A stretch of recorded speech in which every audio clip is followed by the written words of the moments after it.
আবার এটা রাজনৈতিক ইস্যু, এটা নিছক একটা আইনি ইস্যু নয়। এই ইস্যু যদি আমরা সমাধান করতে না পারি তাহলে বাংলাদেশ রাষ্ট্র একটা ভয়াবহ অস্থিতিশীলতার দিকে চলে যাবে। কেন যাবে? তার কারণটা হচ্ছে যদি আমরা জনগণকে তাদের ন্যায় বিচার নিশ্চিত করতে না পারি, এর আগের যে ফ্যাসিস্ট সরকার এবং রাষ্ট্র যে কাজটা করেছে, যদি আমরা এটা নিশ্চিত করতে না পারি তাহলে এই রাষ্ট্র স্থিতিশীল থাকবে না, তার কোনো ভিত্তি তৈরি হবে না। একটা জিনিস খেয়াল করুন, আমাদের মাননীয় উপদেষ্টা একই সঙ্গে আমার অত্যন্ত ঘনিষ্ঠ বন্ধু আসিফ খান হাজির রয়েছে। আমি বারবারই বলেছি বাইরে থেকে দাঁড়িয়ে যে এই সরকারই তো বৈধ না। তাহলে আমাদের তো প্রথম ইভেন গুমের আগে তো প্রথমত ওটার সমাধান করা দরকার।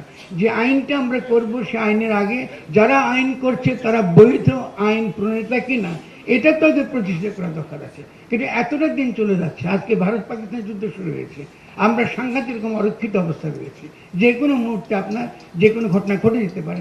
সেখান থেকে গুমের আইন নিয়ে আপনি কোনো চেষ্টা করা, আইন করবার চেষ্টা করতে গেলে আপনি যে বাধাটা পাবেন, কোথা থেকে বাধা পাবেন এটা আপনার খুব ভালো করে বুঝেন। আপনি এই আইন কখনোই এটাকে আপনি কার্যকর করতে এমনকি এটা আনতে পারবেন না। ফলে আমরা শুধুমাত্র হাজার রকম কথা বলবো, এলোমেলো কথা বলে যাব, মূল কথায় আমরা পৌঁছাবো না। যারা এর আগে এই অপরাধের সঙ্গে যুক্ত ছিল তাদেরকে যদি আমরা শাস্তির আওতায় আনতে চাই তাহলে প্রথম কাজটা হবে যে যারা এই আইন করবেন তাদের নিজেদের বৈধতা প্রমাণ করা প্রথম জনগণের কাছে। দ্বিতীয় হচ্ছে যে যেটা হিস্টোরিক্যালি যে ঘটনাগুলো ঘটেছে অন্যান্য দেশে, যেমন ধরুন আজকে দক্ষিণ আফ্রিকা, সেখানে তারা করা হয়েছে এটা ট্রুথ এবং জাস্টিস কমিশন করা হয়েছে। কারণ এটা একটা বিপজ্জনক। আপনি যারা এই গুমের সঙ্গে জড়িত ছিল আপনি যে তাদেরকে এখন বিচার করতে যান, এই অন্তর্বর্তীকালীন সরকার থাকবে না। এটা হচ্ছে রিয়ালিটি, আমরা লুকিয়ে লাভ নেই, ফ্যাক্ট ইজ ফ্যাক্ট।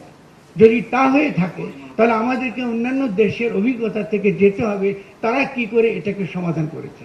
তারা সমাধান করছে ট্রুথ এবং জাস্টিস কমিশনের মতো আলাদা একটা কমিশন করে, যেখানে আমাদের ক্ষতগুলো আমরা নিরাময় করতে পারি।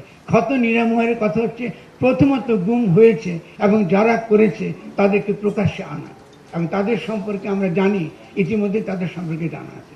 এখন আমরা যখনই কোনো গুম আইন করতে যাব, এই গুম সম্পর্কে কোনো পদক্ষেপ নিতে যাব, সঙ্গে সঙ্গে যারা শক্তিশালী তারা রাষ্ট্রের ক্ষমতা এখনো রয়েছে।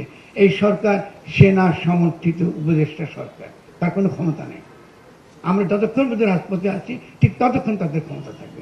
আমরা যখন রাজপথ থেকে সরে আসবো তাদের আসে কোনো ক্ষমতা থাকবে না। ফলে আমাদের যদি কিছু করতে হয় সেটা আমি এই জন্য খুব বিনয়ের সঙ্গে, আমি জানি যে আসি আমার কথা বুঝতে পারছে, এই মানুষকে ধরতে পারছে, এটা আমাদের লড়াই, সকলের একসঙ্গে লড়াই, এটা আলাদা কোনো বিচ্ছিন্ন কোনো লড়াই নয়।